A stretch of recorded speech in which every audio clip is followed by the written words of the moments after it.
આ તરફ સુરતના કરંજ વિસ્તારમાં નોનવેજનું વેચાણ બંધ કરવા ધારાસભ્યને રજૂઆત કરાઈ છે। પવિત્ર શ્રાવણ માસ દરમિયાન નોનવેજનું વેચાણ બંધ કરવા માટે રજૂઆત કરાઈ। બોમ્બે માર્કેટ આસપાસના વિસ્તારમાં નોનવેજના સ્ટોલ બંધ કરવા આરોગ્ય વિભાગને રજૂઆત કરાઈ છે। સ્થાનિક હિન્દુ સોસાયટીની વારંવાર ફરિયાદ આવતી હોવાનો તેમણે દાવો કર્યો છે। બોમ્બે માર્કેટ પાસે સાંજે 5 થી રાત્રે 12 વાગ્યા સુધી નોનવેજના સ્ટોલ ધમધમતા હોવાનો આરોપ લગાવાયો છે। હાલ પવિત્ર શ્રાવણ માસ ચાલી રહ્યો છે અને કરંજ વિધાનસભાના ધારાસભ્ય પ્રવીણભાઈ ઘોઘારીએ એક મહત્વની રજૂઆત જે છે તે સુરત મહાનગરપાલિકાના આરોગ્ય વિભાગમાં કરી છે। તેમના વિસ્તારમાં અનેક એવા વિસ્તારો છે કે જ્યાં નોનવેજનું ખુલ્લેઆમ વેચાણ ચાલી રહ્યું છે અને આપણા પવિત્ર આસ્થાનો આ તહેવાર છે અને તેના કારણે અનેક જે ધાર્મિક લાગણીઓ દુભાય તેવી સ્થિતિ થતી હોય તેવી ફરિયાદો મળી છે। ત્યારે પ્રવીણભાઈ આપણી સાથે જોડાયા છે, તેઓની સાથે વાત કરીશું। પ્રવીણભાઈ, નોનવેજ અને જે વેચાણ થાય છે તેને લઈને કંઈક આપણે રજૂઆત કરી છે, કઈ રીતની ફરિયાદ ને કઈ રીતની રજૂઆત?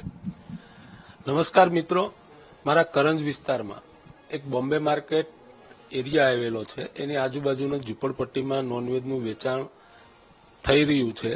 એની મને અનેક સોસાયટીઓમાંથી રજૂઆત આવી હતી। ત્યારે મેં આરોગ્યની ટીમને વરાછા ઝોનમાં ખાસ આ શ્રાવણ માસમાં બધું જ બંધ થવું જોઈએ એની માટેની એક મેં સૂચના આપી છે અને આગળ પણ અમારી બોમ્બે માર્કેટ 686971 નંબરની સ્કૂલ જે અત્યારે રીડેવલપિંગમાં છે એની બહાર પણ કોર્પોરેશનનું એક શોપિંગ હતું, તેમાં ઈંડાનું વેચાણ, બહાર ઈંડાની લારીઓ આ સ્કૂલની બહાર હતી।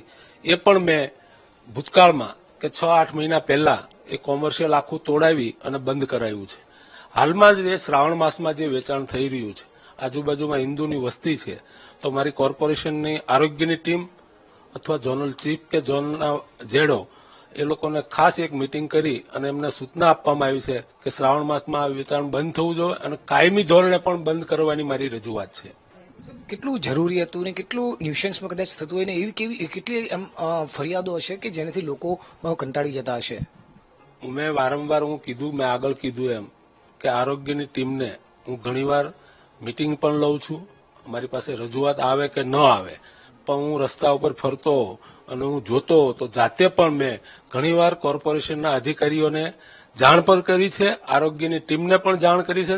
જે તે ટાઈમે હું નીકળ્યો હોઉં ત્યારે દબાણવાળાની ટીમોને પણ હું કહું છું કે ભાઈ આવી રીતે જાહેર રસ્તા ઉપર ઝૂંપડપટ્ટીમાં જો વેચાણ કરતા હોય તો આ બંધ થવું જોઈએ। આ મારી રજૂઆત છે અને અત્યારે ખાસ મેં સૂચના આપી કે શ્રાવણ માસમાં તો આ બંધ થવું જ જોઈએ।